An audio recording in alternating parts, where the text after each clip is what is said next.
When was the last time you found yourself in a film noir medieval thriller racing across the streets of Los Angeles in an Uber driven by a hunchback who used to be a professor at Notre Dame, searching for the killer who is called the Showrunner and is killing all the beautiful women and dumping them in dumpsters? Well, you can't remember? Good thing you're here on the Mosaic Arc. Welcome to the Mosaic.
I'm not going to stop.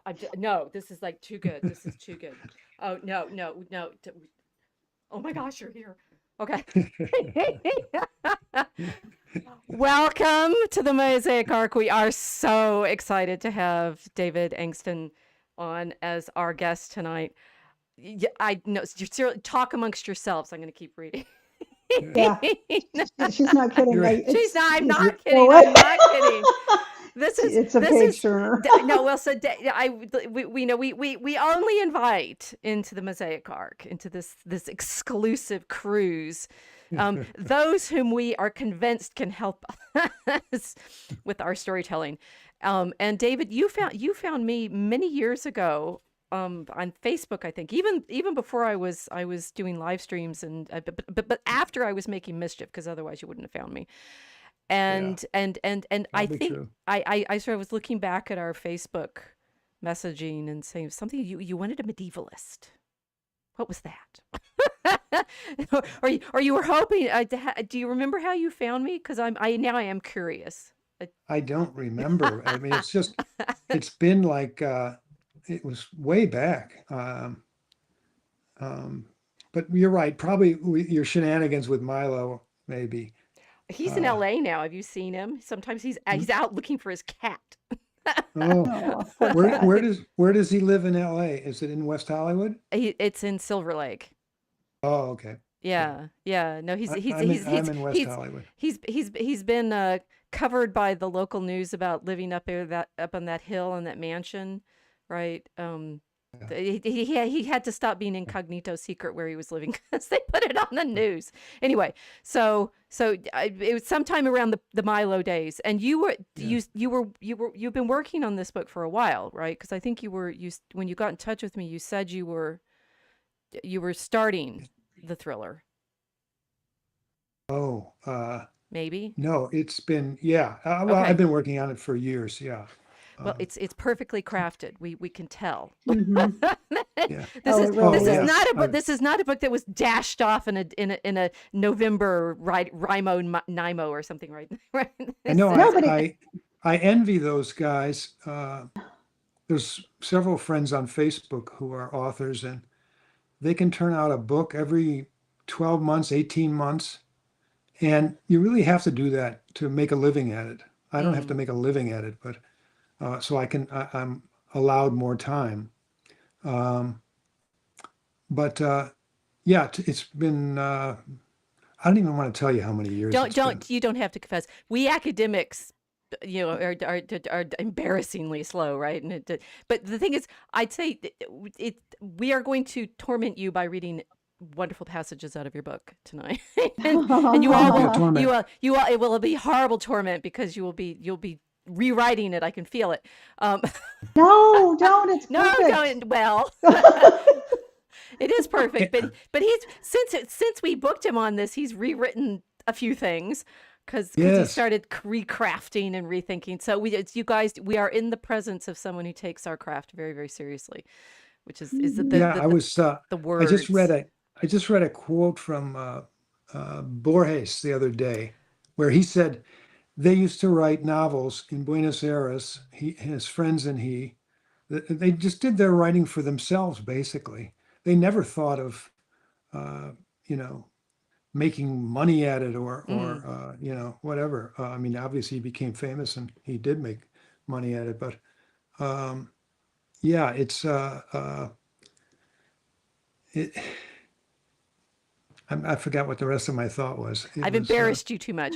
I'll tone it no. down a little No, listen, thank you guys for having me on. I do appreciate, even though I complain about it, because I'm not big on, as I've said, not big on talking about myself, but you know, bit. I've written this book and it's the only way to promote it, so I'll do it. Oh, good. Okay. See, we've got a reluctant advertiser. This is great. This and the thing is, no, we actually we started Mosaic Arc allegedly for a variety of reasons, right? One, because I just love talking. No, the, you get me in front of a class and I'm off. Because we're working on our own medieval fantasy thriller poem, and Oh, good. we realized we needed to like help people get up to speed. So we didn't have anybody to read because Mm. Yeah. there's a sort of background layer of knowledge that I think I certainly see you tapping into, because this is basically Yeah, Dante. Oh, yeah. yeah, Right. Yeah. Dan Brown, move over, who is yeah, mentioned occasionally in the book, right? It's like, yes, Dan Brown, move over. This is much better written than Dan Brown's thrillers. yeah, But that, I think I tribute to you, or sense, we need great stories. We need sort of stories that reference and tap into our literary heritage. But nobody's going to understand them or get them or appreciate them if we don't have some general like background knowledge to start with.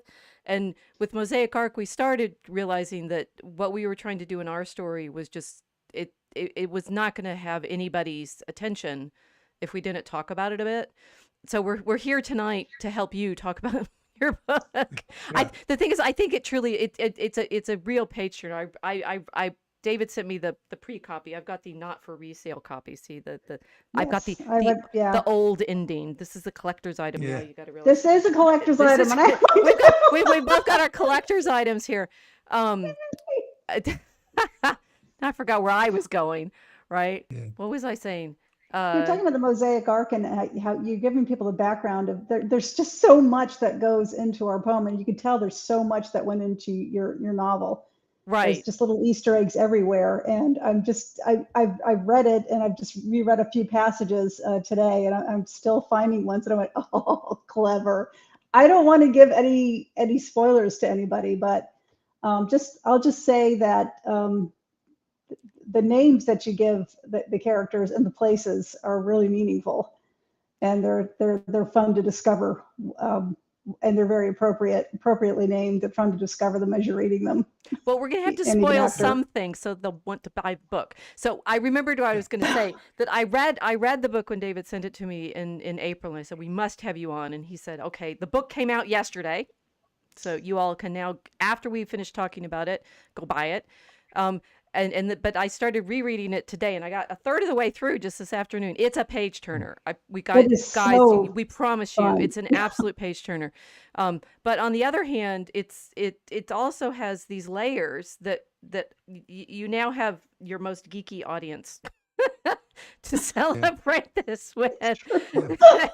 No, I know you'll appreciate a lot of things that other people won't. Well, we're here to help. We're here to Yeah. help.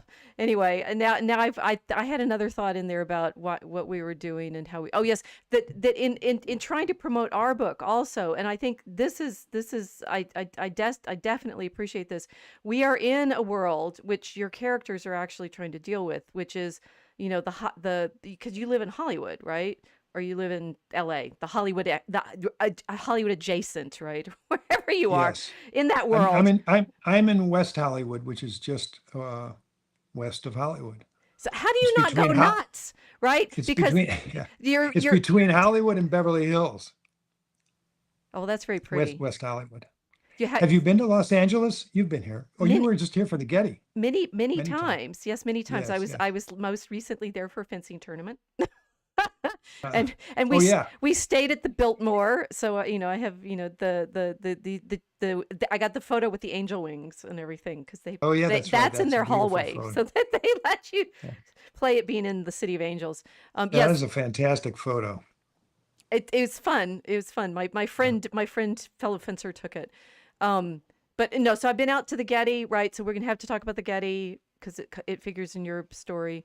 I so I've been out to LA quite a few times in the last year and a half or so. I'm going to show up on your Uh, doorstep eventually and say, hi, we're going sure, I out. hope so. Yeah.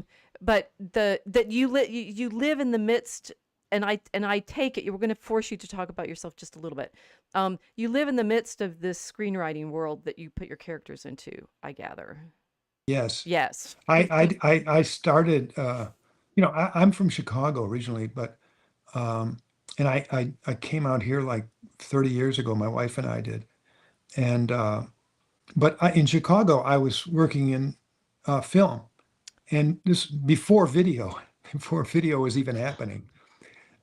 We were actually making a lot of corporate films and medical films and animations, and I made a short story film.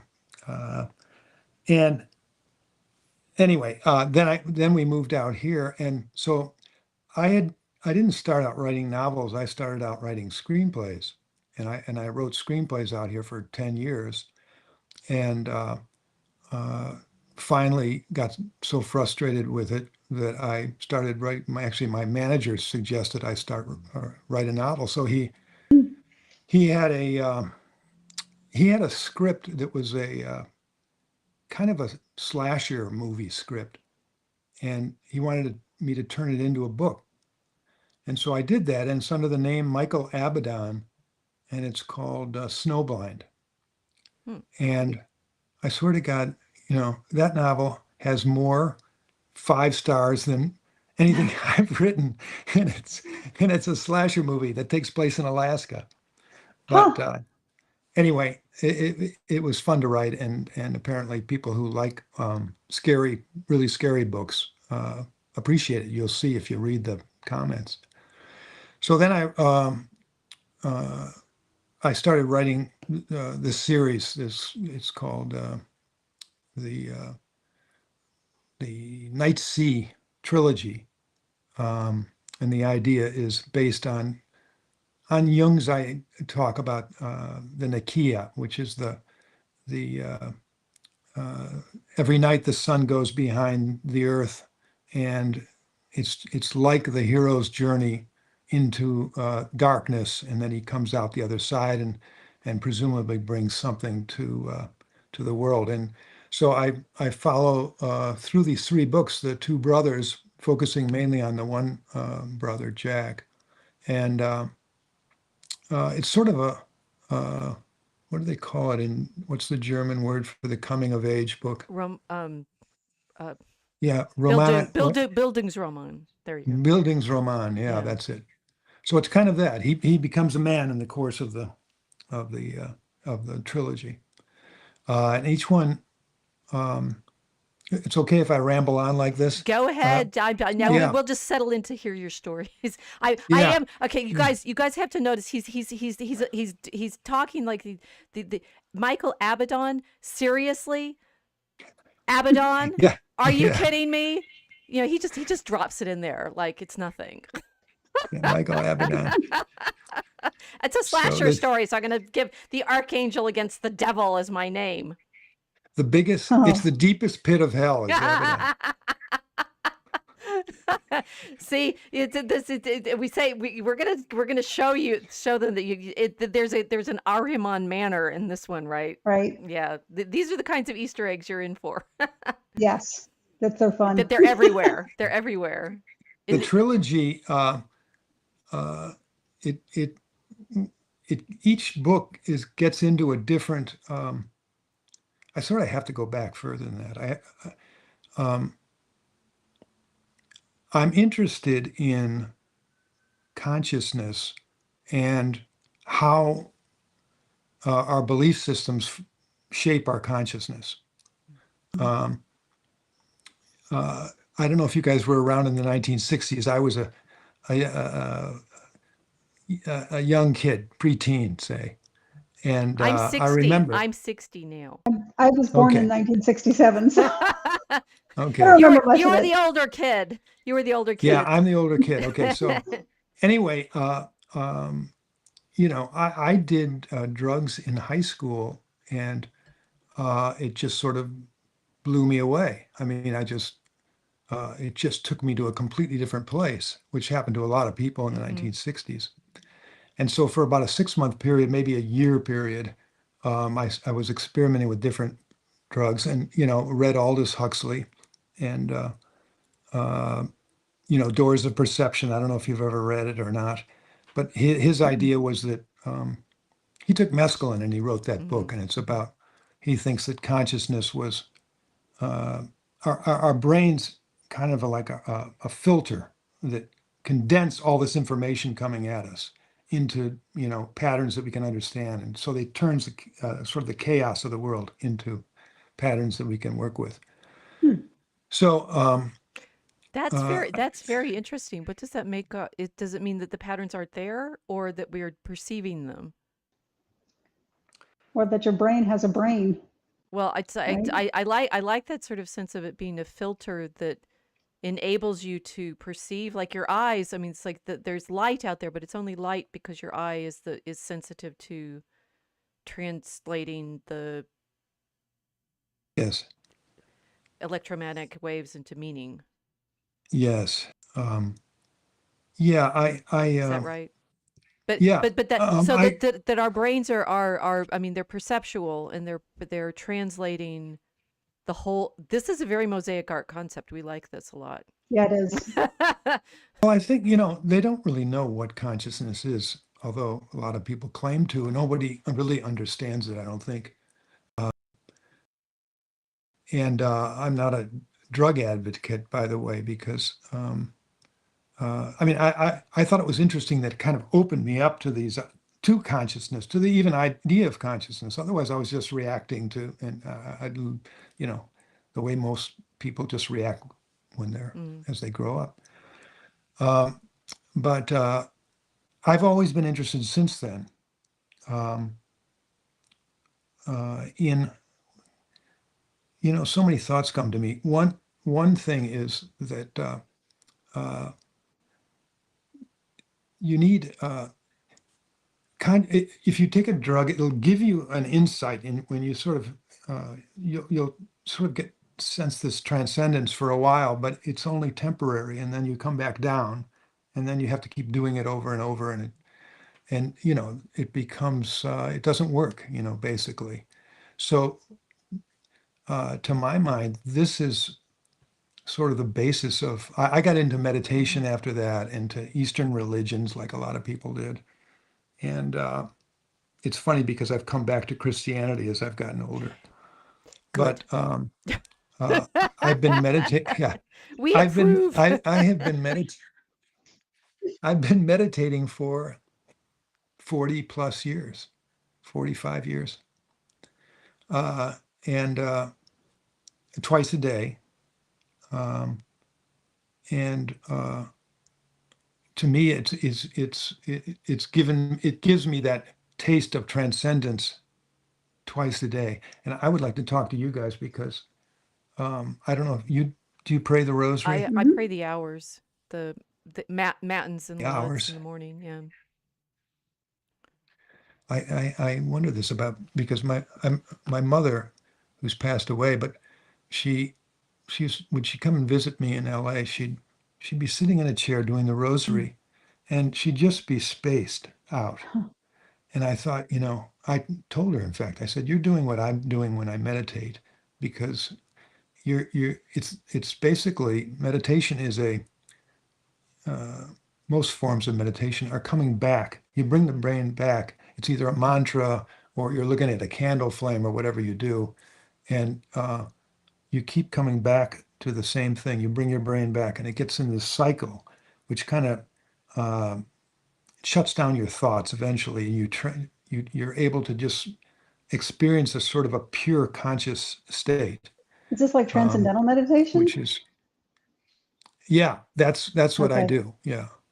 And I learned the cities later on and still do those. But anyway, so that's a long preamble, but I've always been interested since then about systems that contain consciousness or that channel consciousness, we could say. And so, my first book is about, sort of plays with Mesoamerican mythology and the Aztecs and so on, and a lot of Catholicism in that book. The second book, Night of the Furies, was explored Greek mythology and the some of the religious practices of the Greeks. And then the third book, The Assassin Lotus, was kind of an adventure that travels the Silk Road and got into Hinduism and Buddhism and Islam, and explores those.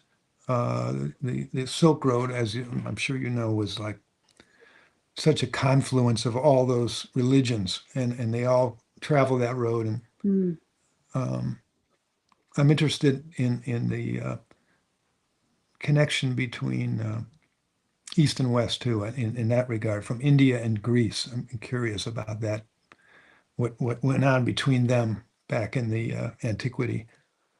But anyway, so that's what I focused on, and this book is really about Catholicism for me, and I wanted to explore that, and so that's what I'm doing with this book. That's in my mind, anyway. You definitely are. We can verify. Yes. But the Yeah. thing is, what's wonderful is, and guys, so one of our audience, BA Boston, says she's picked up a copy, so you'll have more readers soon, giving you reviews Good. and things like that. That it really is a page turner. You guys, Yeah. that It really if is. David is sitting here saying, so it's a meditation, it's a this and that. It's like no, it's like No, I'll tell you what it is. It's a thriller. It's like watching a really, really good action flick with really good mystery in it. I'm not a bit surprised you're a screenwriter, because it reads like you're watching a movie. It's that fast, and you don't want to put it down. And it's like every single page, there's some kind of action on it, even if it's just mental. It's incredibly engaging. Oh, that's great. That's great to hear. I'm really glad you felt that way. we're going to prove it that's what I'm too. trying- But to say, this is this makes sense of your journey, the sort of mystical level of because it's definitely I mean, it's there from the very first paragraph in the Medievalist, but what I love about the way you've written the story, and I've just ordered your first one in the first trilogy, with the going to Mexico. I'm very I'm even more curious now, that these deep themes run like these undercurrents through everything, and in the Medievalists, they definitely drive the action, but it's like you in certain ways if I will go professorial on you. You've read this very, very engaging Dantean mode where it works on multiple levels, right? And you've got definitely the just the literal level of the murder mystery that's going on with these characters, and then the layer of all of these symbolism of the names that we've started hinting at. There's all sorts of wonderful. What I love in the Medievalist right now is there's so much color imagery that you're playing off of, so you can see that, and incredibly physical descriptions as well. And then with what you're describing right now, everything grounded, but very gently. It's sort of you'll know it's there, but it's light. It's born lightly, which I'd say is evidence of how hard you've worked writing it, because you have no clue that you've worked so hard writing it. It's right. It's no, Yeah. it's the funny thing about, like, okay, we're going to compare you to Dan Brown because everybody will appreciate that. When Dan Brown writes, I don't know whether he writes terrifically fast or not, but he writes in a way that you feel like it's just dashed off with all the symbolism in it, and you want to turn the page in it and such. But it doesn't reread well, right? Yours are going to reread well always, because there's always another layer that you can get into with the revelation that you're trying to But affect. even that itself, even the layering is itself a revelation too. It's like there's layers you Yes, just don't know about. right. And then, I mean, Yeah. okay, so I will confess that you named one of your characters Billy Bragg.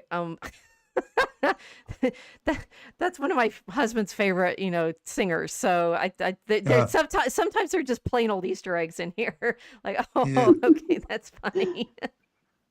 I was naming him after a cameraman I used in Texas. Oh, yeah. So I got that wrong. To me, I thought it was the Billy Bragg, the British singer. So maybe it's like, Yeah. but for me, this is, Dante does this with his own characters, right? That you have both the mythological layer and the historical layer and the personal. That's delightful to hear. Yeah. So I'd like to hear a bit more, because one of the, in the Medievalist, your main character, Roland, is also trying to get a screenplay produced. And there's certainly things in his adventures that make it clear that you know what this is like. Yeah. Yeah. Yeah. Or Yeah, I've been on both. how I've hard been on it is both to sides of that. pitch, and also, I mean, Oh, the way people act. the way people act, yes, and but simply, I mean, the how do you go between this, meditating daily and in this spiritual journey and in this mythological journey, to having to write stories that, like, clip along and really get people to I mean, we would love to know how to do this. How do you think about the crafting of the screenwriting level of the story, as opposed to we're good at mythology. We can, Yeah. go on about that, for years, but the craft of actually keeping the story active, we were very impressed. Well, Not taking it for granted at all is what I'm yeah, saying. no, screenwriting is all structure. Yeah. So I learned that before I learned anything. In fact, it's so structured that when I moved to novels, it was like a freeing thing, because you could go in people's heads, you could, describe anything. You're much more fluid and available to everything. But screenplays teach you structure, the 3-act structure and setup and payoffs and all that stuff.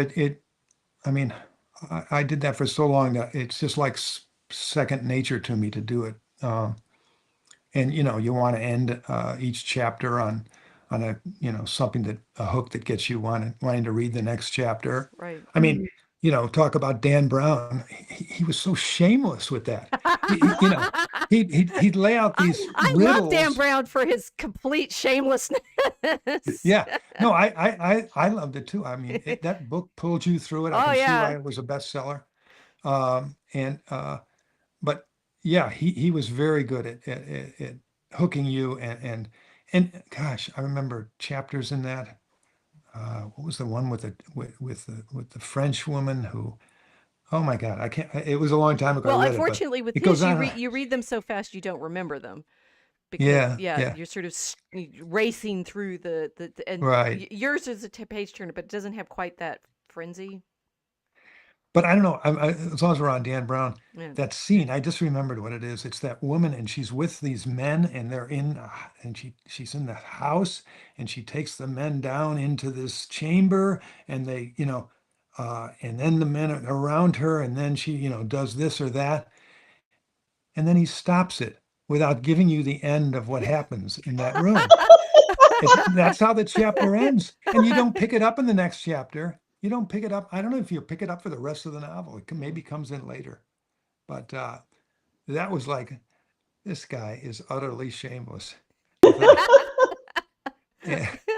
But at least you're not bored reading it. That's always top on my mind. I don't want people to be bored. It's a commitment to read a book. It's not like watching a 2-hour movie. Right. You're gonna spend 6, 8 hours, maybe 10 hours with a book, and I want it to be full and dense, and you talk about reading it again. Nabokov, I'm a big fan of, and since I was a teenager, but he said that. Oh no, I forgot what I was going to say. Nabokov. Yeah, gosh darn it. I lost it. Well, Lost my I thought. remember when you were talking about Borges at the beginning, and I think that we've somehow, I mean, he was prophetic in things like the Book of Sand. Do you remember that one? The book that you could never read twice because it was just that's one of his stories, right? The Sand. Oh yeah, that yeah, it yeah. goes, and of course the library labyrinth. Yeah, he's very much playing with consciousness Always. Yeah. in a way that Nabokov is too. I think he's similar. He's very stylized. He's a stylist basically. Right. Brilliant. But in the screenwriting, we read the book that everybody knows, and we've read about the cat, Save the Cat, right? Oh, Snyder's, is it Snyder's? Yeah. Because we were, I mean, in writing our poem, we were writing in 5 acts, not 3, because we were doing a Shakespearean kind of thing. Yes. But sort of in helping ourselves pay attention to, you need something to happen now because that's sort of where you are in the structure of things, and that people have it's like, I know, like you say, you can write a screenplay. I can write 5-paragraph essays, or an academic article, but there are ways in Yes. which both a screenplay and even a 5-paragraph essay or an academic article have a similar kind of structure, because you need to have create the scene, create the problem, and then solve it in certain ways. There's sort of there craft of rhetoric, there are arguments, and I think it's what we're enjoying about reading your book is we can feel the structure. It's there for a reason. I mean, you have the 3 acts because you say, Roland talks about how it's Dantean, right? The sin, the penance, and repentance. Sin, repentance, and redemption. So it has to be there. But these, I mean, talking about our brains filtering the chaos of the world, having a structure in a story is a good thing. and a delight to be able to do it, lightly, but with like a great musical composition, right? That it goes at certain places in the music and then resolves. This is something we're very much enjoying with our poetry writing, that we're trying to recover people's sense of that being, things being well crafted. So I think if you've imbibed the structure and the craft, and it's just the way things come out now, that's great, right? But the sort of how do we think about, like, ending things with the right kind of puzzle so that people keep going when you're getting their attention.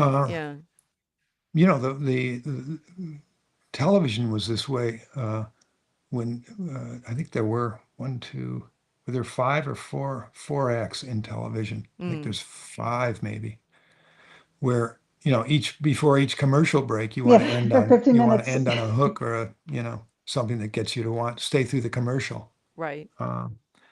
But you were just talking about. It reminded me of just the other night I saw, last night in fact, Michael Walsh, the historian.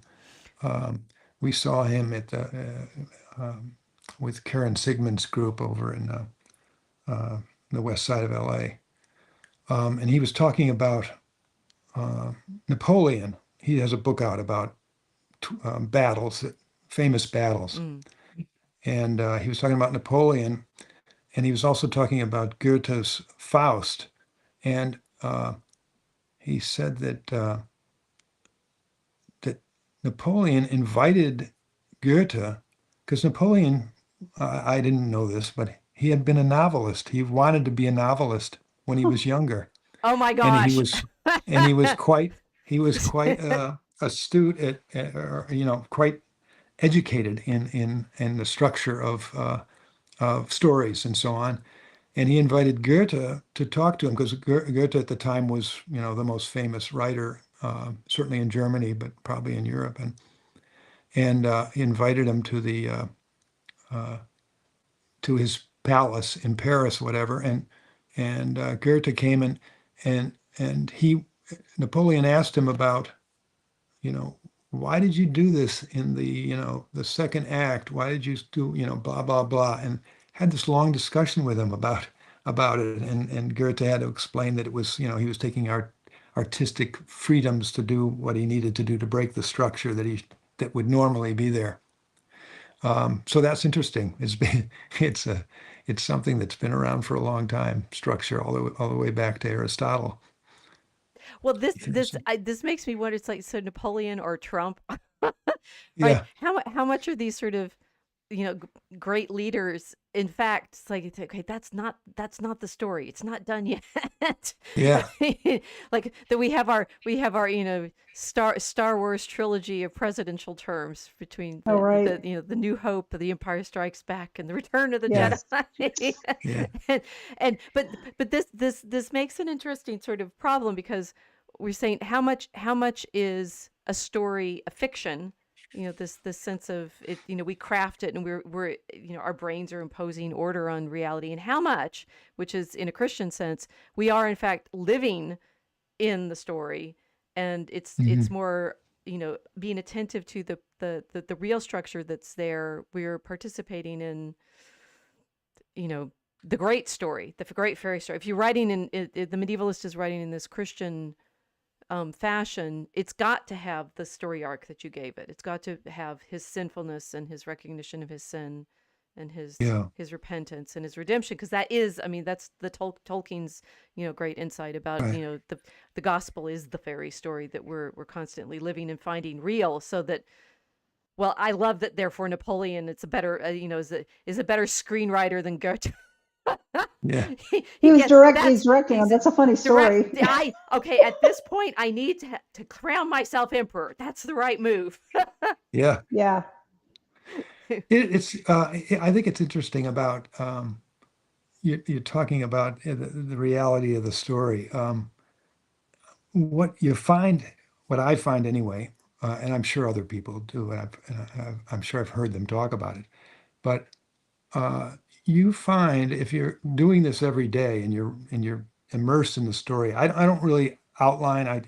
I sort of it just comes to me as I go, Mhm. and uh, it becomes in a way more real than your real life. You know, when you're so focused on this world and these characters, and you're so in their heads, and then you come out and you go make a sandwich and talk to your wife and so on. And it's like that's like that's like the dream, and the reality Oh, is there. And I often think that um, you know there's this idea through the whole book about the kind of merging of faith and imagination, Mhm. and mm, uh, there's the idea that the apostles at the ascension of Christ. Um, it's such a fantastic idea that he resurrected from the grave and they Mhm. watched him ascend into heaven. hmm It's a great imaginative leap, um, but you wonder if it wasn't to them almost more real than their actual lives in a way. Rather It than had to being be. something that's unreal, it's hyper real. It had to be. Um, That's why another angel came and told them, "Get moving. Why you're still standing here staring at the sky? That's Stunned, huh? get a move on." Yeah, yeah, But to your point, right? They're like, no, no, no. None of this matters here. I'm just going to keep looking up. And yes, they had to be shooken back into reality. And and told, no, you have a job to do, go do it. Yeah. So that's an interesting way of looking at it. Yeah, it was more real. And they had to be reminded that it's not the only real Right. thing. Right. Yeah, I wonder, the whole notion of, I'm sure you guys talk about it all the time, of bringing the kind of trying to bring the spiritual nature of the Middle Ages. How do we infuse that into the present, that spiritual imagination? Well, that's And yes, yeah, and that's it. That's what and I'm going to read some now because you've done it. yeah, okay. And the thing is, we do talk about it all the time because people are often despairing now Hmm. when they Hmm. say, oh, well, you can't go back to the Middle Ages. It's like, well, that's true. You can't because time doesn't work Yes. that way. But also that there's this cultural despair right now about whether or not we can recover beauty, whether we can Mm. live in a world that has meaning, Hmm. whether we can have the kind of relationships with other human beings that we're meant to have, and everybody, it's I think the horror and despair right now that everybody's worrying about the robots, right, the degree to which we'll be taken over by the machines, um, that Hmm. we in the Mosaic Arc and in our practice are very much of a mind. It's like, yes, you can recover it because it's a training of training of the attention to beauty and praise, and Hmm. in our practice it's the poetry, right? And I think Hmm. in your practice it very much feels like this, structuring the characters into Hmm. the the story arc that they are Hmm. learning themselves from. Hmm. Anyway, I'm going to prove this by reading a little bit. Okay. Everybody listen, settle down. This is simply the first chapter, which is called Red. I won't read the whole thing, but I think I want to read into it just a little bit and make some comment because I think it's Sounds good. so Sounds good. beautiful. Red. In the seventh circle of hell, a river of blood and fire boils the embodied souls of murderers. The killers number in the millions, a grim harvest amassed from the long history of evil. Thousands of armed centaurs, half human, half horse, patrol the flaming shoreline, shooting arrows at frantic sinners struggling to escape the infernal stream. The worst of the slaughterers, Pyrrhus of Epirus, Attila the Hun, Alexander the Great, are kept in the boil to their brows, while lesser offenders are allowed to emerge to the height of their neck or chest. Their wailing permeates the gloom. Air fogged with the stench of burning flesh glows red above the incandescent water. Red, the color of fire, the blood. Red, the pigment of the devil. The scene is impossible to depict in one panel. The medievalist is attempting it in four. Hunched over the wooden lectern, peering from his hood, he scrutinizes the pastel stick of crimson he's been using. Even in the blaze of candlelight, the color looks too dull. He selects a stub that's softer, its hue more intense. Smudging it with his fingers, he blends it into the flames. Unsatisfied, he works it thickly up into an impasto. But still the fire looks dead, the bubbling blood inert. The stream must be more vibrant, the flames more alive. How else to lure the viewer, draw him into the scene? It needs to fascinate him. He has to be seduced. Gazing into the candle's glare, the friar recalls a haunting red his mind's eye can't forget. He indulges it in the memory just long enough to tempt him. Taking up a candle, he slides bulkily off his perch and shuffles to his desk. The massive oak antique is strewn with sheets from a Latin manuscript. He pushes them aside to expose the leather blotter, beneath which lies a large envelope fastened with a metal clasp. The medievalist pries up the wings of the clasp, opens the flap, and slides out the drawing. A slender-necked beauty, naked as Eve, stands partly hidden behind a black-barked tree. Midnight-haired, lily-skinned, dark eyes peering out at us. The only color in the charcoal sketch is the rich blood red of her lips. The friar extends his index finger and gently touches her mouth. Unlike the powdery charcoal, the red is slightly sticky. The substance clings to his fingertip. He rubs it against his thumb. The monk's gaze shifts to the pendulum clock, 1:42 a.m. At this late hour, he'll surely go unnoticed. The hallway will be empty, the tenants fast asleep. He pulls open the top desk drawer and plucks out the black cat keychain. Crossing back to the lectern, he lifts a bronze snuffer and extinguishes the candles, releasing globs of smoke. At the door, he drops his hood to listen. The muffled clank of the radiator is the only sound to be heard. He unlocks the bolt and steps warily into the hall. The odor of boiled cabbage still lingers in the air. The floorboards under the carpet creak. Down the bending corridor, he comes to number 6. He listens for a moment, taps lightly on the door. Behind it, a cat cries. He inserts the key. Chilling. That is. There's so those much are- in there. Yeah, there's so much in there. Those images are so rich. You're seeing these images of hell, and you're seeing the images of this dark little apartment, and then you're seeing an image of a hallway. It's like, how many different dimensions are we in here? I only read And then 2 that's- pages. I know the whole book is like that. Seriously, it's wonderful. It's just wonderful. It pulls you in, and then it pulls you in this direction and that direction. But they're all these really deep, meaningful images. Well, we'll that start you're with the color describing. red, which we've been obsessing on.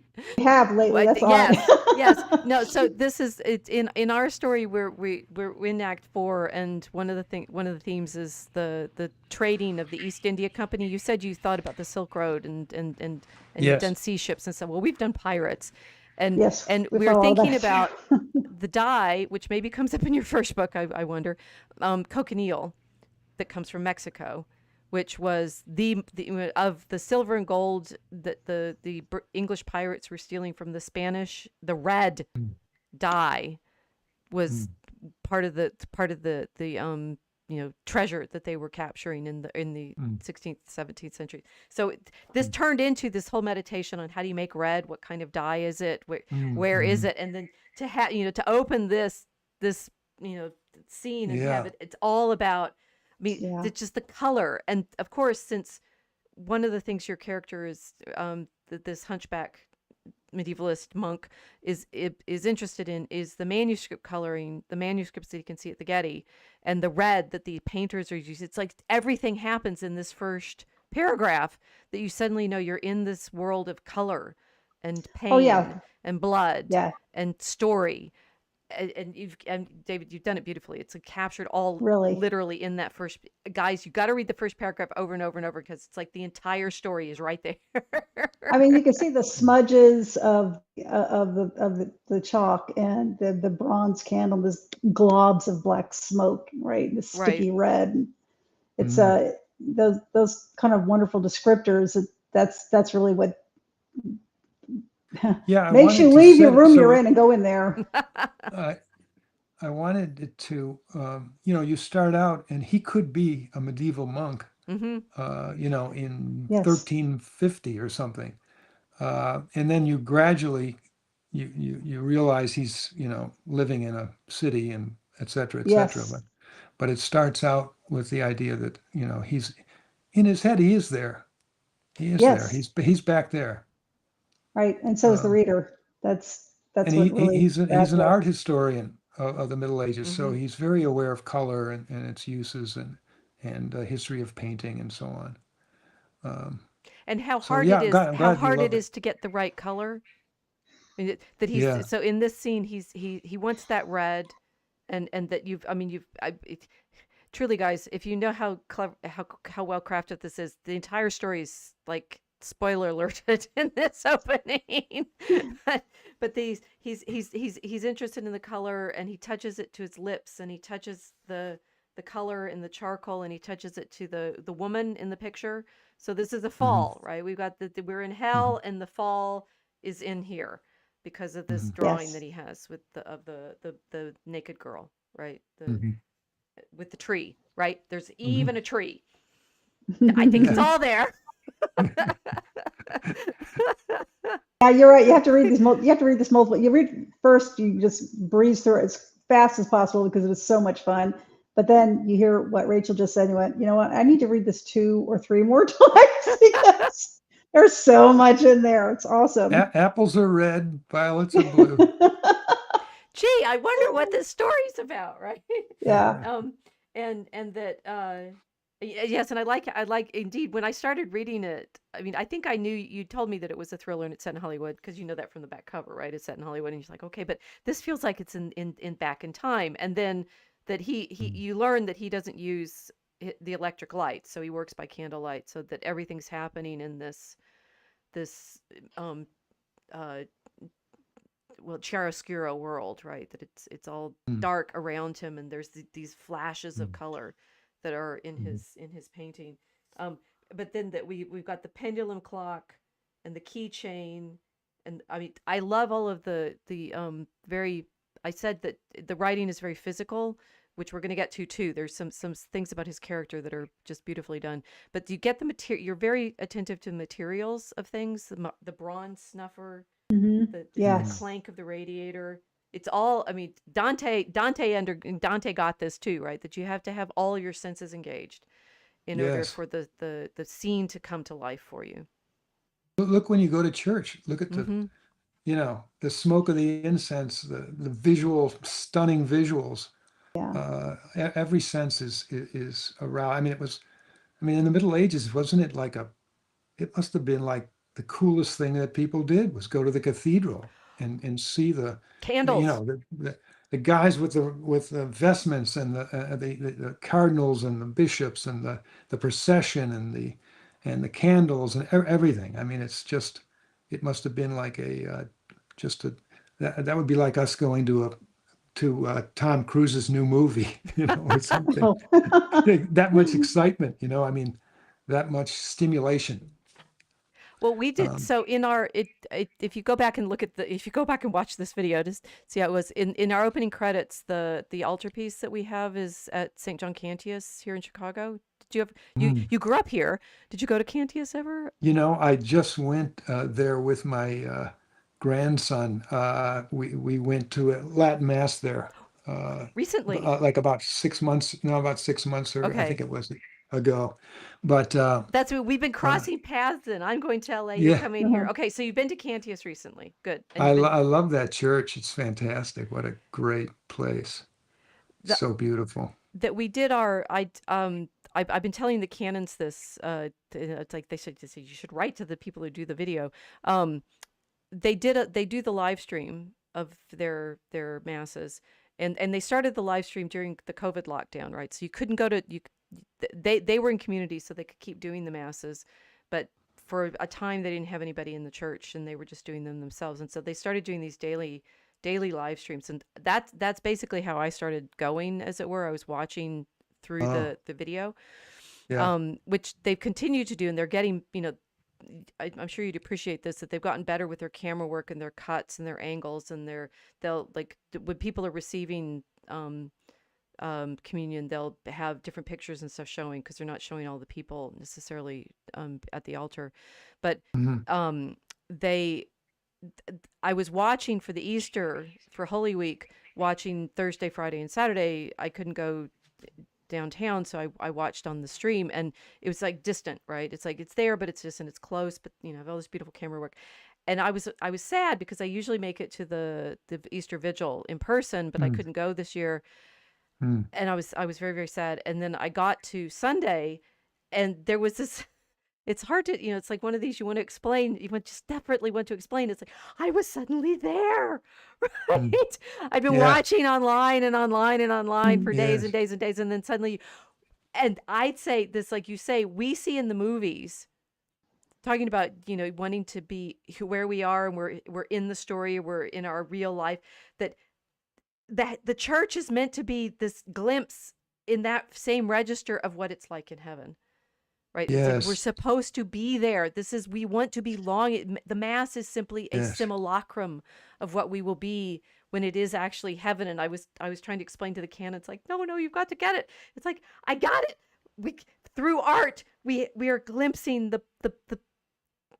you know, like with Roland doing his paintings, right? You want to be there. Yes. Yeah. You know, it reminds me what you're saying with Pope Francis and Pope Leo now. Mm-hmm. Uh, they talk about, I think Francis, there's a discussion about spectacle and spectacle in the mass, and it all depends though on what your definition of that spectacle is, or what your outlook on that spectacle is. I mean, is the spectacle, does it help bring you into the mystery, uh, or Yeah. does it, is it just, a spectacle could also be, playing acoustic guitars and pop songs and whatever, so anyway, I think it's a question now. It seems to be. I've seen some discussions of it online and so on. Yeah, it's a fair point. Yeah. The spectacle has to be oriented towards God and not towards man. But that was the point of Yes, the mass and yes, the giant cathedrals that were so huge that when you go straight up and you would think of heaven. That was the idea. yes, yes.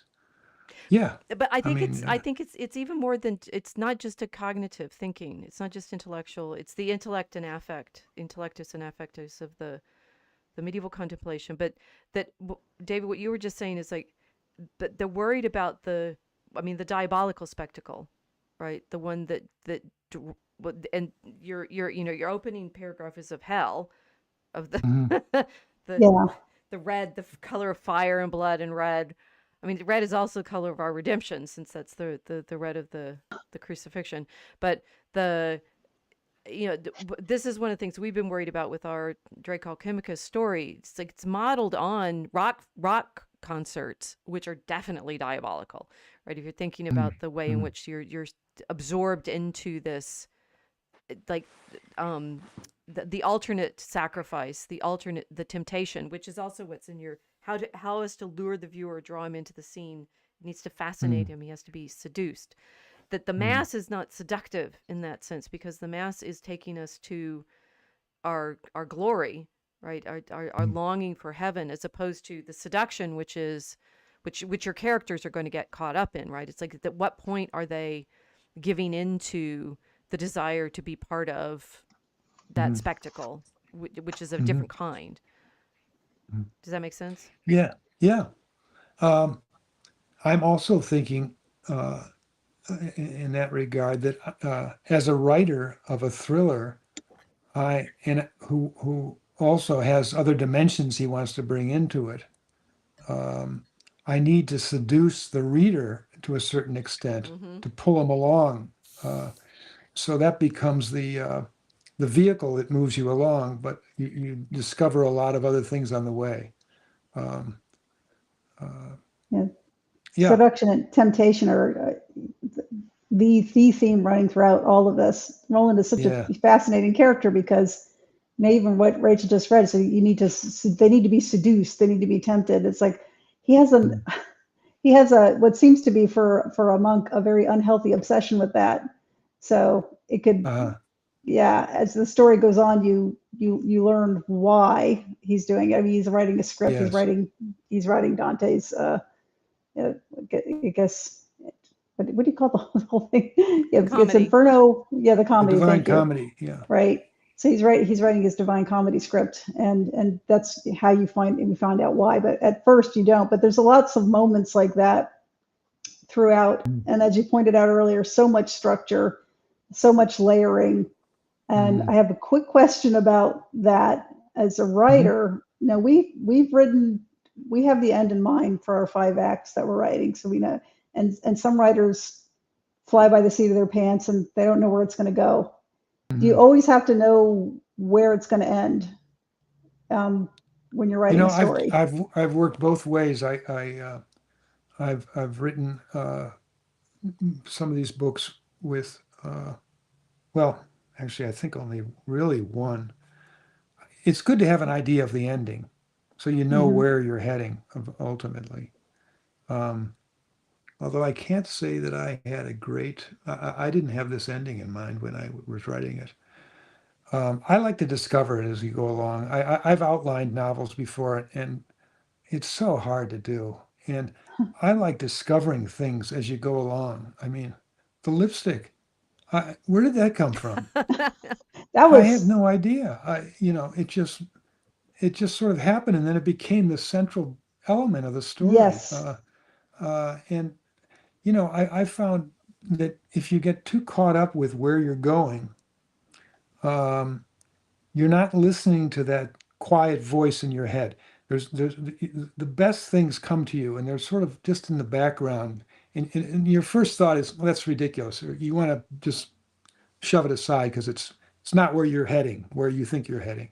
yeah, But then you sort of play with that idea for a second. You let yourself hear it, and that's where the best stuff comes from. yeah, It'll be there'll be something in the room, some object, or that will suddenly be useful later on in the story. You discover it and you use it.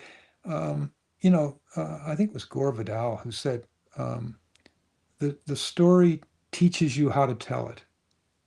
The mm, story teaches you how to tell it. So you have to sort of start it somehow, and then you learn where it's going as you go. Um, Although, of course, you have an idea of where you want to go.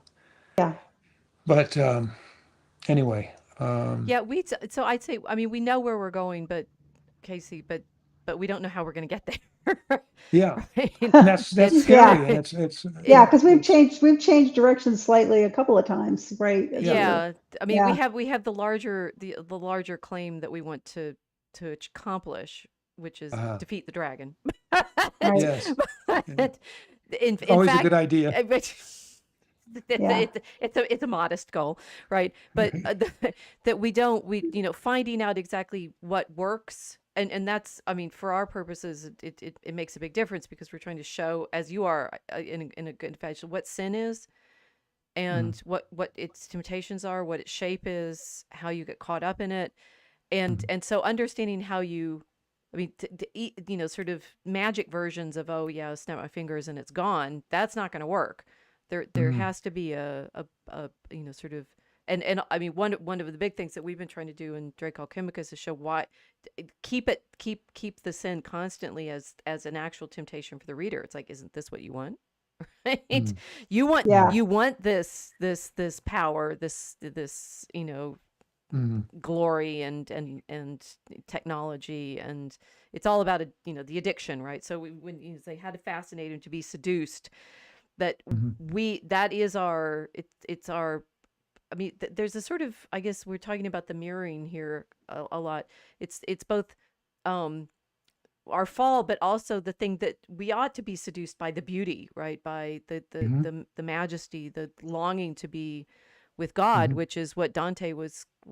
That's why he wrote, not just the Inferno, but the mm. Purgatory and the Paradiso. That we should want to find ourselves in heaven. There's a good Yes, fascination. I mean, right. fascinate is a powerful word, because fascinating is magical, right? If Mm, fascinans is being caught up in the enchantment, which is mhm. mm, challenging.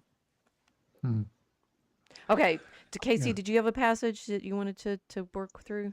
Oh, I do. Well, just sorry. Oh, yeah. So I this gave was her the, homework. She was supposed to pick something. I didn't know I was, but I did anyway because Oh, I wanted to good. bring it up. Okay. So one of the things that struck me about the story as a whole is the social awkwardness. It's really palpable for the main character, but also the other characters around. It's like you like this is the scene I picked was a restaurant scene at the end when everybody thinks he's a hero. At the So end?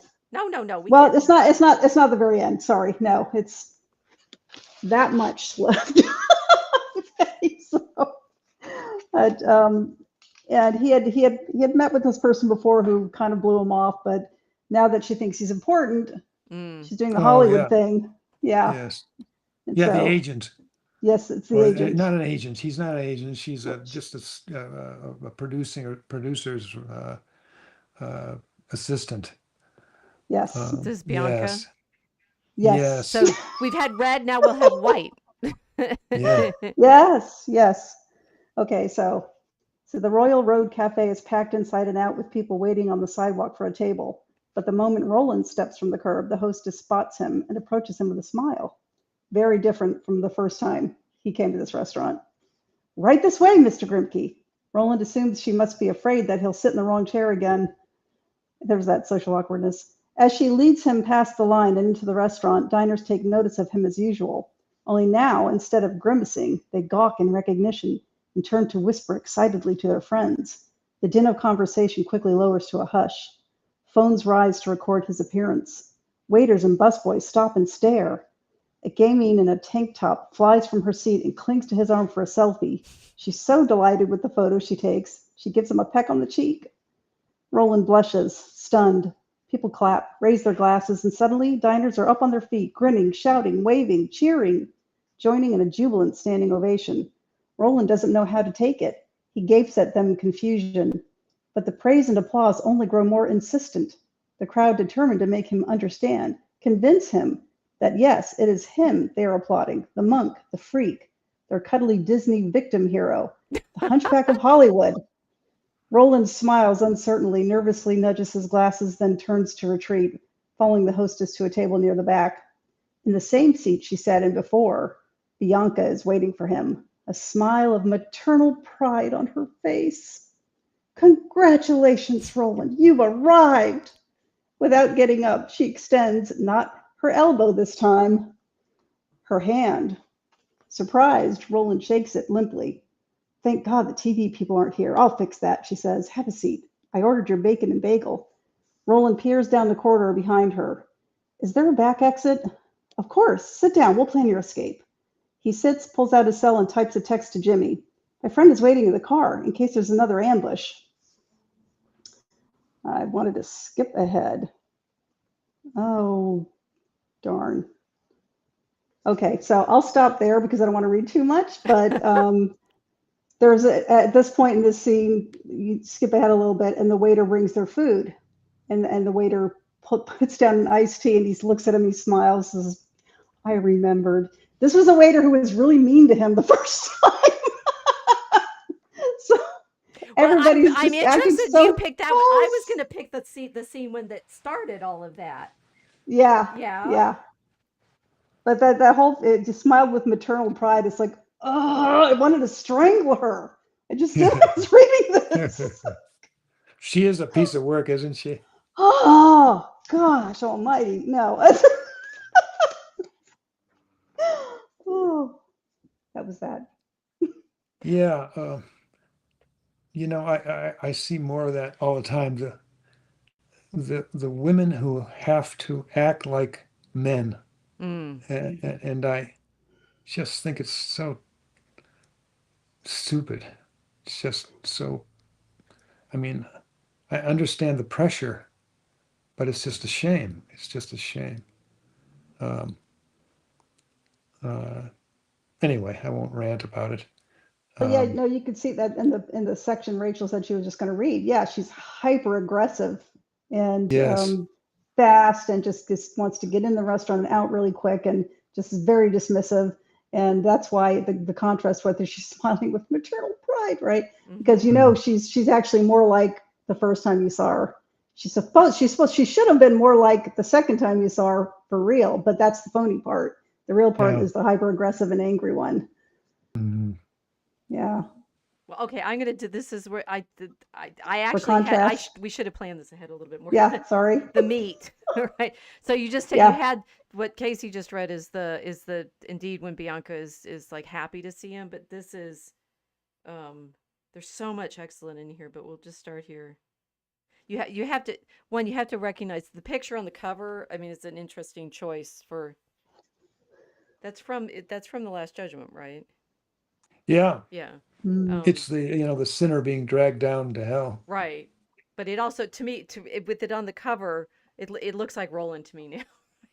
Yeah, right, because it's a bit of a grotesque. He's grotesque and blobby, and I guess he does. I mean, if you think of the sort of cartoon version of in Hunchback of the Disney Hunchback, right?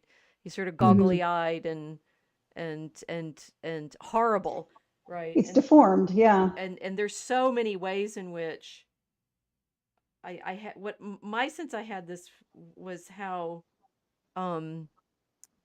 you made him ugly, which he needs to be, because then the other characters reacting to him are there is there's the a long time in the story you can't tell whether he's a good guy or a bad guy, which I thought was really important. But that as a reader that you'd react the same way, which it's really horrible to recognize. It's like, oh, I can feel myself, above all of these, I like this, the people in the cafe, which is the same cafe where they just met the second time, but the people in the cafe are all of these, well, LA denizens, right? The women wear yoga pants and sports bras, tank tops. The men sweatpants, flip-flops, and tees. Two dogs mill about, panting under tables, but there's not a baby or a child in sight. Everyone takes their stab at style, their nod at street authenticity. What do they call it? Guerrilla? Ghetto? Mutilated jeans, exposed bras and underwear, mismatched socks, dreadlocks. The contrived dishevelment calls to mind Bruegel's village paintings, though here it's lords and ladies masquerading as urban peasants. After years of chauffeuring them, the medievalist knows them all too well. Roland drives an Uber, right? So he's over. I thought that was also quite nicely situated so that he has insight into all of the people that he's encountering in the story, because he's heard them talking literally sitting in the back seat of his old Volvo. I also like the Volvo because I had one in college. Mine was in 1982 though, not in 1966. Anyway, the medievalist knows them all too well, having overheard far too many backseat conversations, whispered promises, obvious lies, drunken squabbles, dreams. The veneer of conviviality hides a cold-blooded careerism. Their carefree garb barely veils their fragile, anxious souls. It's painful for Grimky to stand for too long.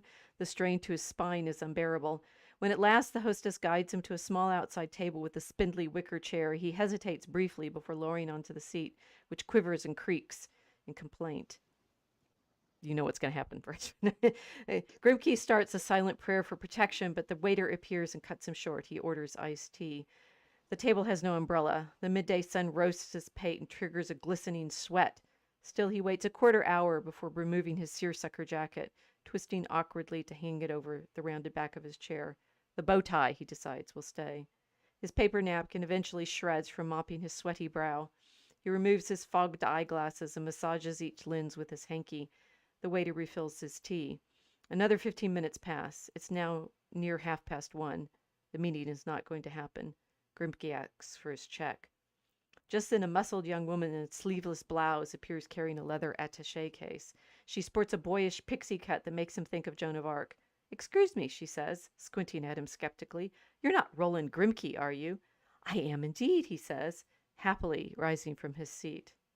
It's so painful that happily, right? He's so eager now. He's been sweaty and gross and dripping and bulbous, and he dressed himself carefully, and it doesn't make any difference because he's hideous. A bug-eyed hunchback in a flop sweat. What in fucking hell? Bianca masks her repugnance with a smile. "Sorry I'm late. Things are crazy. Freddie couldn't make it." "Freddie? I was told Harold Goslar." "Freddie is an assistant to Harry. I'm Bianca, development executive, though technically I report to Freddie." "Delighted to meet you." The freak extends his hand. Bianca offers her elbow. He smilingly acquiesces. "Old habits," he says. I mean, he's allowing her the rudeness. And what's funny about the elbow thing is, as a fencer, right, we're supposed to shake before and after we were supposed to salute before our bouts and shake afterwards. And during COVID, everybody that was fencing at that time started doing this elbow touch stuff, and the blades and stuff. It drives me nuts. You're supposed to shake the elbow, right? Gone forever, I hope. Right. So she's still playing into the old habits of what happened during COVID. Yeah, it's awful. She takes her. Oh, she's using it as an excuse. She's using, she yeah, doesn't but want to touch him. she doesn't want to touch him, and he's giving her an out because he's decent. He's such a gentleman. He's such a gentleman. He's such a gentleman. He's so gentlemanly in this, like just the aching agony of he's dressed himself so carefully for this meeting. Yeah. And she's kept him waiting. She's a half an hour late. He's been seated outside. He's all sweaty and everything. She takes her seat as he turns to remove his jacket from the back of his chair. She says, "Little warm for that, isn't it? The truth is, I feel more uncomfortable without it." He dons the coat and plumps back down onto the seat. Crack. A look comes over his face like a skater on a frozen pond hearing fishers cleave. He reaches for the table. With uncanny suddenness, the big man tumbles backwards, taking the table with him and landing on the sidewalk with a clattering crash. Bianca rises in shock. Around her, diners exclaim, aghast. Someone nearby laughs. Grimky lies sprawled in the wreckage, strewn with ice cubes and splattered with tea. This is page 30. You've done this to your main character in the opening. Oh, It's so like awful. it's awkward. It's awkward. No, and the thing I read this. I was like, I'm doomed. I'm doomed. I'm doomed. I have to, because you have this. I mean, this incredible deftness of like. So Casey is describing how much you get to hate Bianca by the end because she's such an operator. No, you are sympathizing with her at the outset because you made poor Roland so grotesque and awful. Bianca stares down him and appalled. The hostess, gaping, steps up beside her. "Are you all right?" The medievalist, like, that's my identity, right? You realize what you've done to me. You're internalizing this way too much. It worked. And I'd say this is very good character writing, right? It's like the one, you have to. I was like reading this, taking notes. Like, put your main character in an awkward situation. No pity. A busboy offers a hand, "Sir," right? And then they go back into the back, and Bianca sits him down and is basically desperately trying to figure out what speech she's going to give him to get to destroy his soul.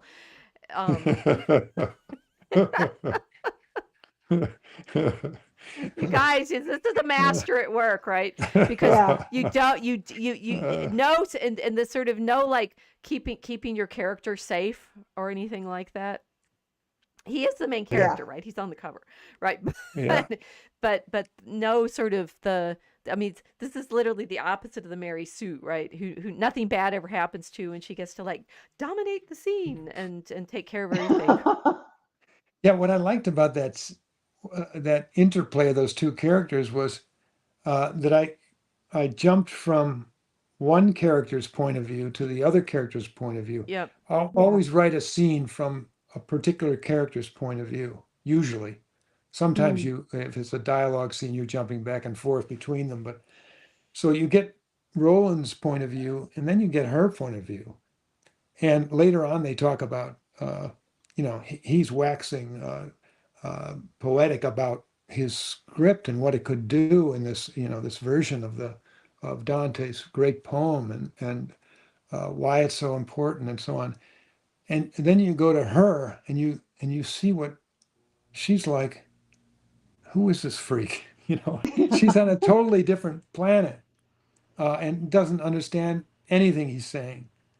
And that's not, I mean, that's Hollywood, man. There is no way that Dante's Divine Comedy will be made into a movie. It's just, aside from the fact that nobody would want to do it, it would be very difficult to structure it as a drama because it's consistently moving up, right? You're coming out from hell. You start at the bottom. The structure of a screenplay usually is, it's an arc where you have a climax in the middle where things seem doomed, and then you have a big climax at the end of the second act, and that's the big doom. I mean, it looks like it's hopeless for the guy, for the hero, and then he comes, he either comes out of it or he doesn't. But to dramatize the Divine Comedy would be pretty tough. I'd love to see it anyway. I'd love to see a series of it. It would be quite a spectacle if they did it as described. It would be fascinating to look at for sure. A lot of people have, I'm sure the tough thing would be all the, all the people that Dante hated. I mean, what is that? Well, that's what there's a, everybody only reads Yeah, I mean, hell. doggerel. Yeah. yes, The students in high school, back in the 80s, when I did it in high school with we only read Inferno, right? And that Yeah. means most people think that Dante was only about putting his enemies in hell. yeah, yeah. The If the harder thing is there's less taste for purgatory and paradiso in modern attention, right? Horror Yeah. sells, right? Right. People like being scared. But I mean, what's funny about Inferno though is you're well, one, I was like talking about where we are now, right?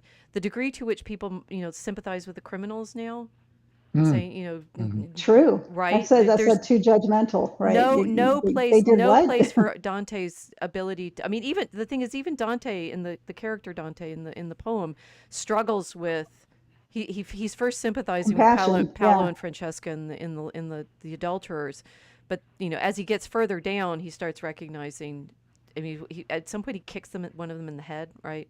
Because in fraud, right, when they're down in fraud, right? Because he's finally come to understand that their punishment is appropriate to their lack of repentance. Right. I Will Durant had a great line about him. It's about Dante. He said, if a man of such bitterness could be given a guided tour through paradise, we are all saved. Oh. Nice. Well, he clearly had only read the Inferno then, because it's like He problem came is- out of in Italy that of a city that was split, much like our country is split right Exactly, now. I mean, yep. that was it was practically a civil war, and he was on the wrong side and got booted, and had to go in exile, and he was bitter about it. Who could Yeah. blame him? Yes, and so I wonder with your naming your character Bianca. Why is she Bianca? Okay, I'll tell you why. So Dante, the bitterness of the split, it's the usual here medievalist moment, is that it's the battle between the Guelphs and the Ghibellines, because it's between the Yes. papal party and the imperial party. But that's not why Dante was exiled. Dante was exiled because there was a split within the Guelph party, between the black Guelphs and the white Guelphs. And white Guelphs, yeah. And the white Guelphs, the thing is, there's no high level, whether the papal authority is above the imperial authority or vice versa in the black Guelphs and the white Guelphs. I only recently really managed to learn this. Do you know why they were called the white Guelphs? No, why? It has to do with this woman called Bianca. Oh, really? Oh, no way. It's true, and it's the wife of one of the lords or something like that, and the white Guelph side with her. I guess I just looked anyway. So you've got Easter eggs that you don't even know that you have Wow. in there. That's happened to us too when we've written. Yes, you think, oh, that's just it's the right We do image, or things it's by the right accident. this or that, and you find out later. I'm like, it was meant to be. It was meant to No, be. the proper response later is no. Yes. I meant to do that. Oh yeah. Totally meant to do that. We're constantly like the cat landing on its feet and going, I did. Yeah. I had a thing, something like that happened the other day to me, because I was reading one of my favorite all-time books, which is this one. Can you see it? Shadow and Evil. Marie-Louise Oh, von my. Franz. Marie-Louise von Franz was a protege of Carl Jung, and she was Swiss, and she wrote about fairy tales, studied fairy tales all her life. And anyway, I found this the other day. She's talking about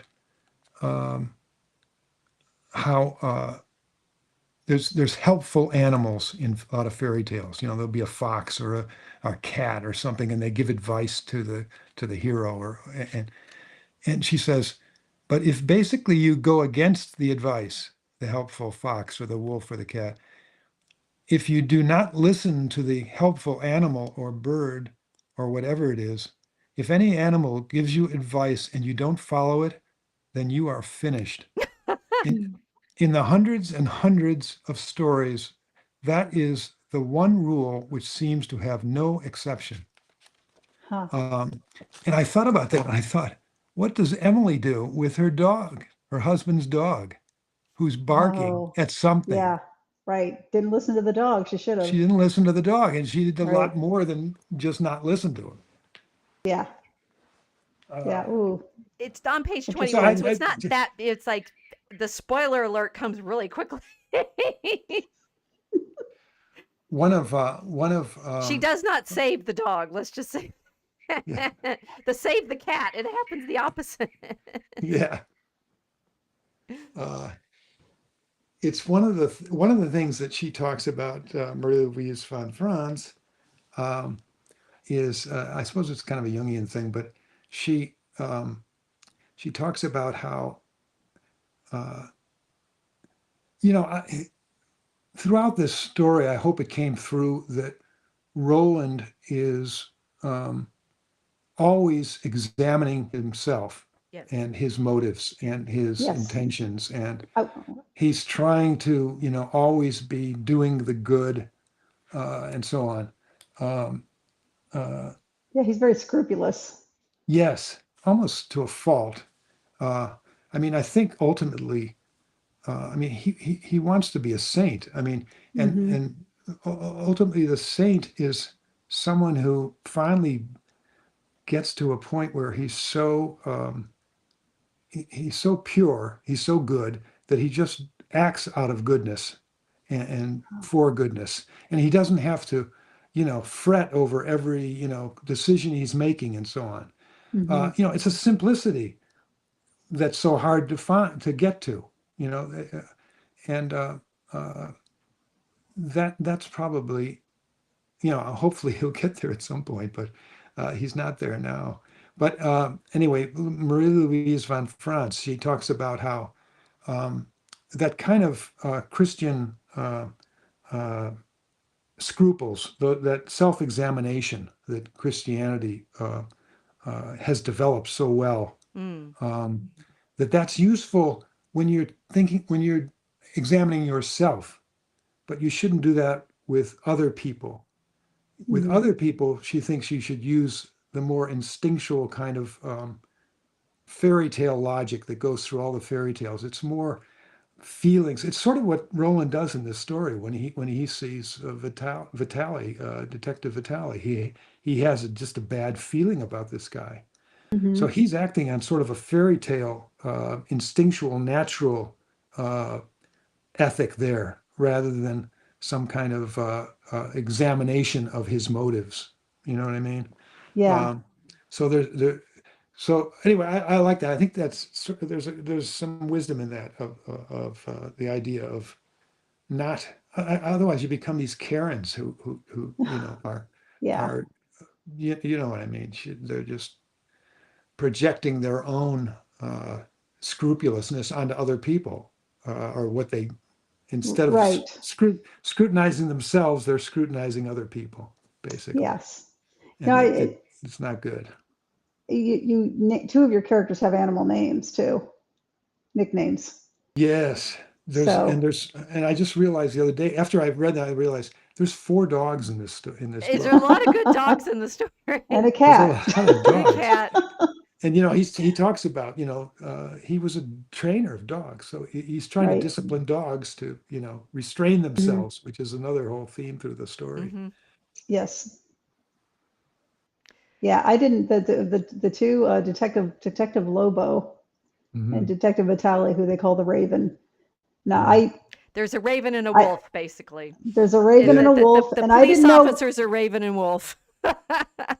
I did not know whether either one of them were good or bad Hmm. until the It's Mhm. very good. end. Yeah, So no, that it's was really good. interesting. And no, Hey, hey, Yeah. guess what? the fairy Guess tale what? level is I didn't either. I didn't either. Nice. well, we have a battle scene too, right?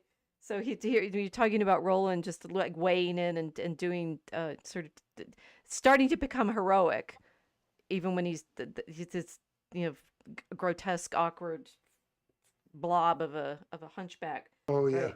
Right? So The sword fight. The sword fight with the crowbar or the wrench. Yes. That he's rescuing a maiden who's in distress right now, and sort of she's being mugged, right? Roland is peeling off his blue suit jacket. He's never confronted a mugger before, but armed with the tire iron pulled from his trunk, he figures it can't be a whole lot more dangerous than confronting a hostile dog. Just blind him with the jacket and club him with the wrench. It really shouldn't be all that difficult. The problem he's having is removing the jacket while clutching the L-shaped tire iron. Given the desperate circumstances, time seemed of the essence, but it's clear to him now as he shuffles towards his opponent. There's all these beautiful verbs, right? He should be like leaping heroically. He's shuffling towards him. That he should have thought this through before beginning his advance. He's managed so far to get the jacket half off, but the wrench is now caught inside the right-hand sleeve, and he's twisted into a pretzel in the struggle to pull it free. Emily squints at the contorted creature awkwardly waddling toward them. The mugger stares in disbelief. Could this bumbling Bolillo really be the hooker's pimp? That's the mugger's thought, right? Right. By the time Roland reaches them, he's gotten his jacket off, but the lug wrench is wedged like a bone inside the sleeve, and Roland can't decide whether to cloak the man or whack him. He pauses to nudge back his round-rimmed glasses, then raises the sleeve rod up like a club. Back off! The mugger grins broadly and glances down at Emily. Your papi chulo, princesa. I'm not switching into Spanish properly. Emily is bewildered. The mugger starts towards him, leading with his knife. Roland swings the iron sleeve, swatting the outstretched blade. The blade catches in it, and the mugger rips it free, exposing the flattened pry tip of the wrench. The medievalist pulls the iron loose and hurls the jacket aside. Emboldened, he moves in like a fencer. You've written me! Stop it! The wrench, his makeshift sword, jabbing at the mugger and swiping aside his blade. Emily slowly rises to her feet, amazed at the man. I had you in mind, Rachel. You did? I had you in mind. The mugger fends him off, too. He is taken aback by Roland's surprising agility. He laughs. You the Zorro, eh? Roland ignores him and fights on, undaunted. He doesn't. They do drive off the attacker, but it's yeah. So there's comedy and horror sort of mixed in throughout. Yes. That's a Don Quixote moment, right? Yes, very Don Quixote.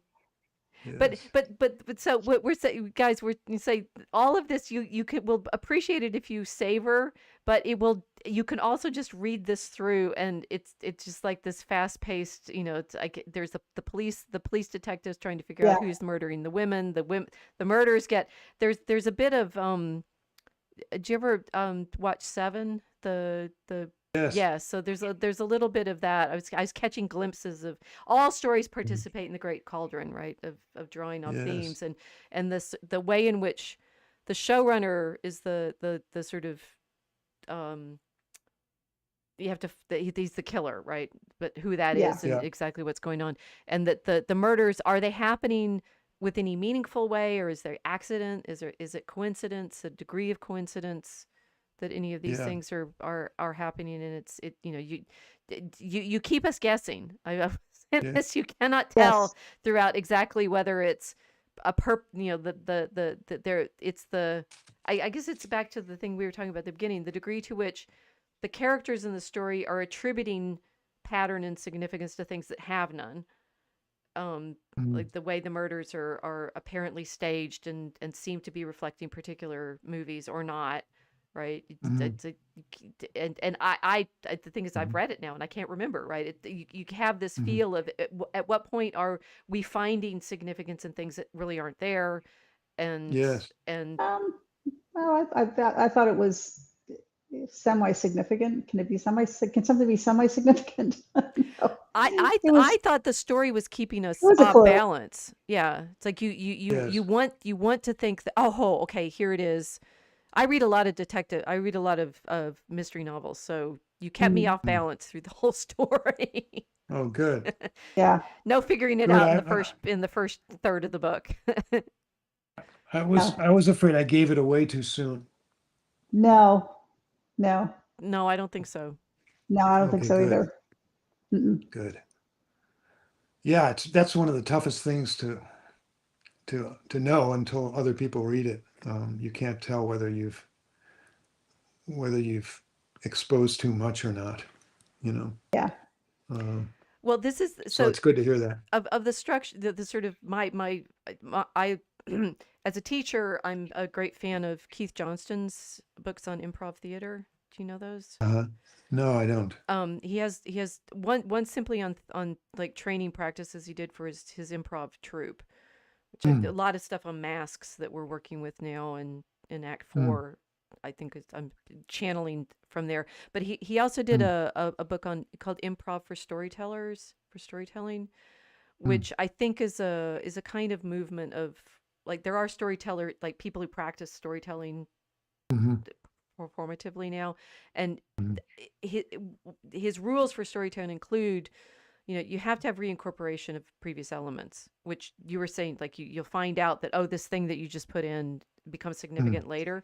But but mhm, but but there's a degree to that of we want things to be significant in our lives, in history, in our experiences in the world, and so finding things that seem to come back in and are then the answer is incredibly satisfying. That's why conspiracy theories are so fun. Yeah, Because yeah, you say, aha, aha, I've got the Yeah. push pins and the red thread, it's all gonna connect. yeah, Right. it's yeah. it's That's all what I gonna thought tie that. together. Yeah. I thought the detective story is a natural for exploring the mystery of faith, Yes. basically. That's sort of what we're on in this story.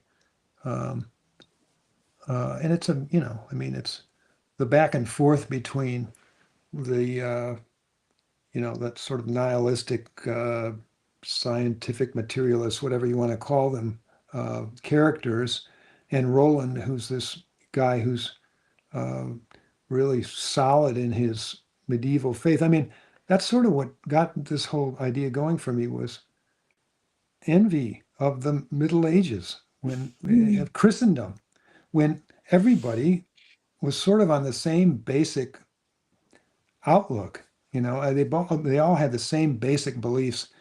As much problems and strife as there was uh, uh, there was this sort of basis of faith that most people in most countries of Europe could agree with Mhm. or agreed with. Um, so that was one of the ideas with it. I mean, there's another what's that?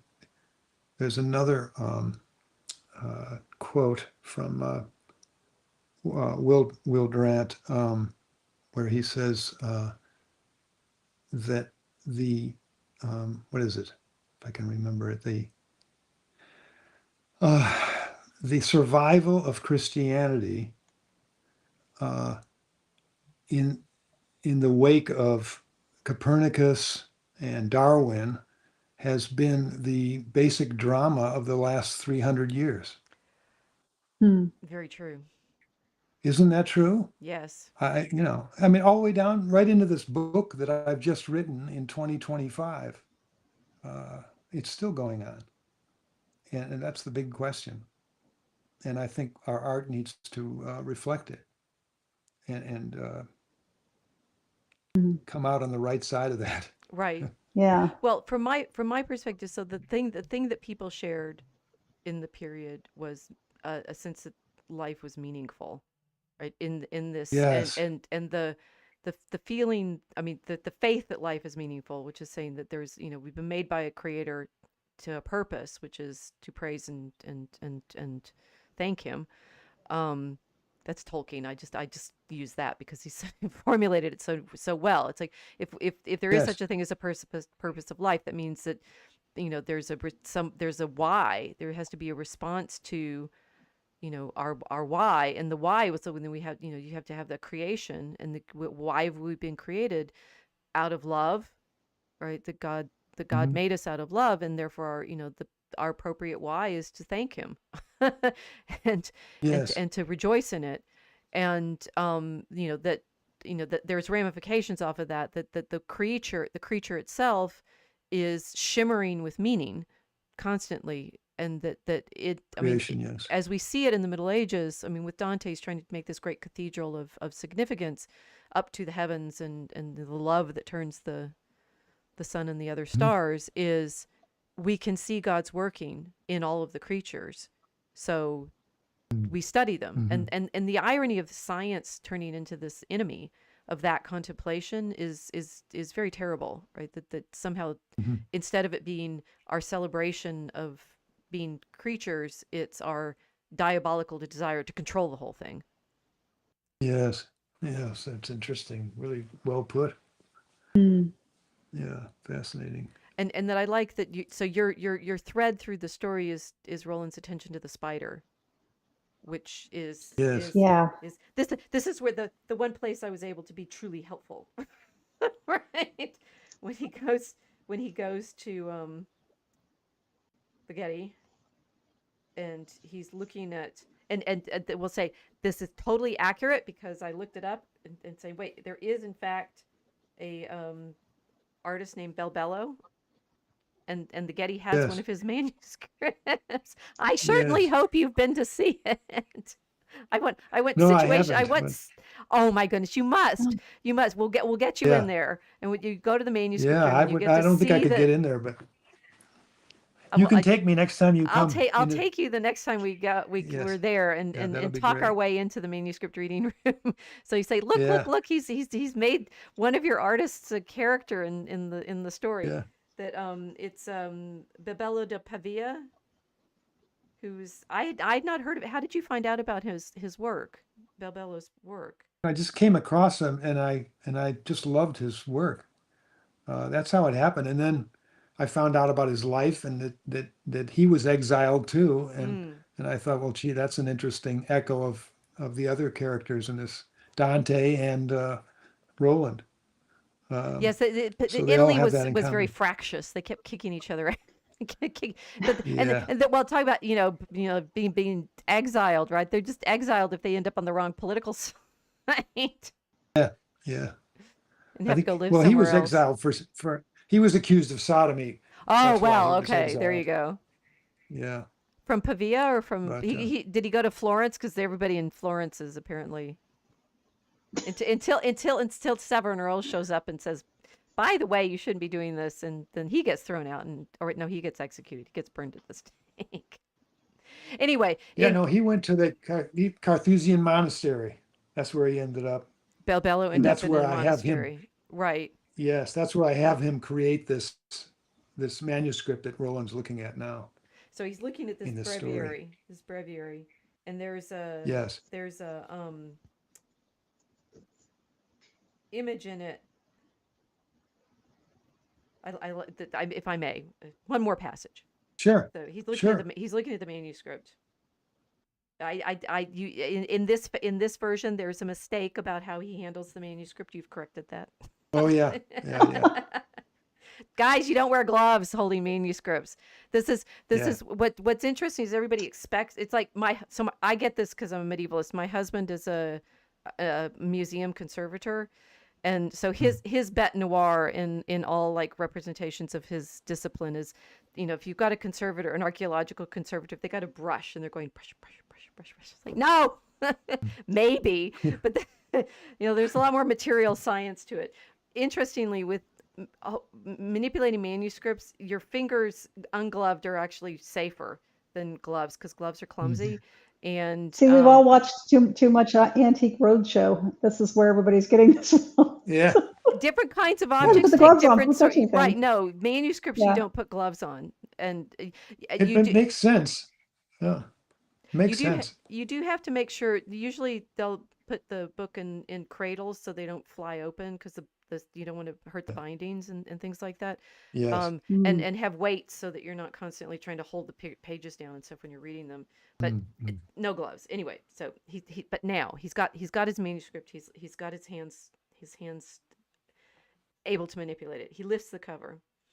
Immediately, the monk is plunged into the late Middle Ages. Brilliantly illuminated, multicolored miniatures, ostentatiously extravagant initial letter capitals, vivid, bright red and jet black calligraphy, elaborate, finely detailed, foliated borders, pinks, blues, reds, golds, Lush pages roll by like iridescent waves. The copies Lily sent did not begin to do them justice. Roland feels as if for weeks he's been recalling a faded dream, and now he's suddenly back inside it, immersed in its intensity. Ainsley watches him feast on the imagery, his bulging eyes scanning mere inches over the page. She finds his veracity repugnant. Are you looking for something in particular? Roland keeps searching, turning the pages. Yes. He doesn't elaborate. Ainsley watches with increasing disgust. Lillian told me how much you admire Babello. It's how we met, he says, when I was a student at Oxford. I spent one summer traveling to all the great libraries of Europe. Lillian was studying in Florence at the time. One day we both found ourselves in the Biblioteca Nazionale, requesting the same manuscript, the Visconti Hours, Babello's masterpiece, the peak of his career. We ended up perusing it together. How romantic. You got all these really vicious women characters tormenting they this are poor vicious. man.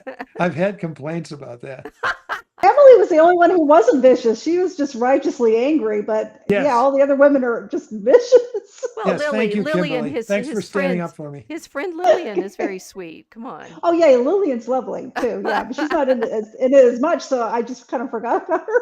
But yes, she is. And she gives him access to the manuscripts. Come on, she's a good guy, and she's wonderful. and has asked him to write a piece for the catalog. So come on, she's definitely a good guy. And she's, the red-haired reporter. She's Oh pretty. right, She's up Contra. and up. Yes. Yeah. So no, we're these are the but the thing is, it's like, it's sort of Dantean, journey through all of the hell of LA. Yeah. Yeah. Yeah, Which of the characters, these they seem characters like are you real going to people encounter? that you must have seen. Yes. Yeah. Do you drive an Uber? Are we likely to find you driving around LA? I know.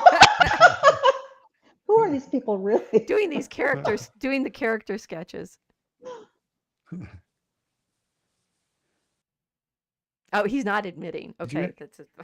No, wait. I'm sorry. Did you ask me a question? Wait, no, I was it. teasing.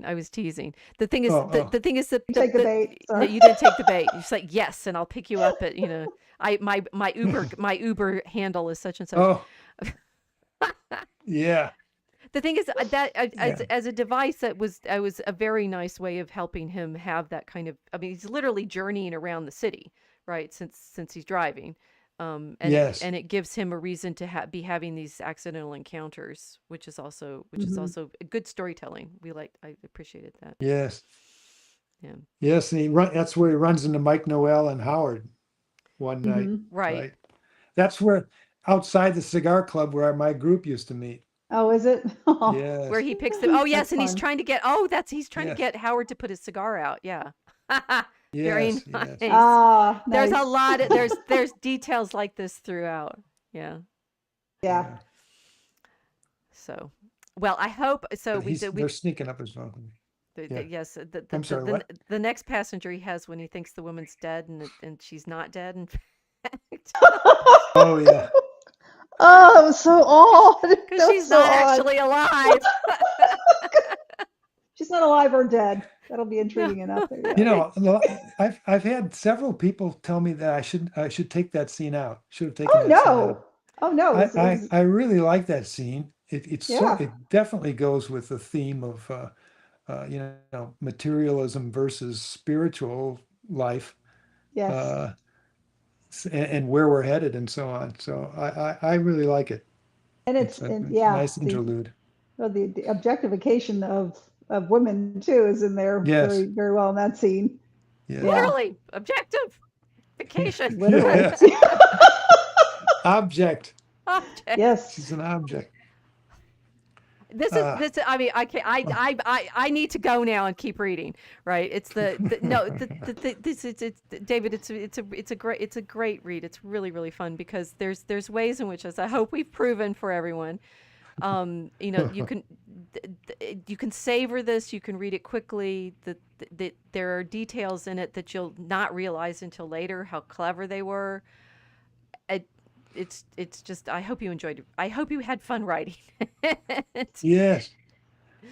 That's one of the advantages of writing it over a period of years is new stuff keeps coming to you, and you add it to the story, and it just adds more dimension to the story, more depth to the story, more connections, more interesting stuff. So if you're writing on I got to have this in 9 months, it's harder to do that.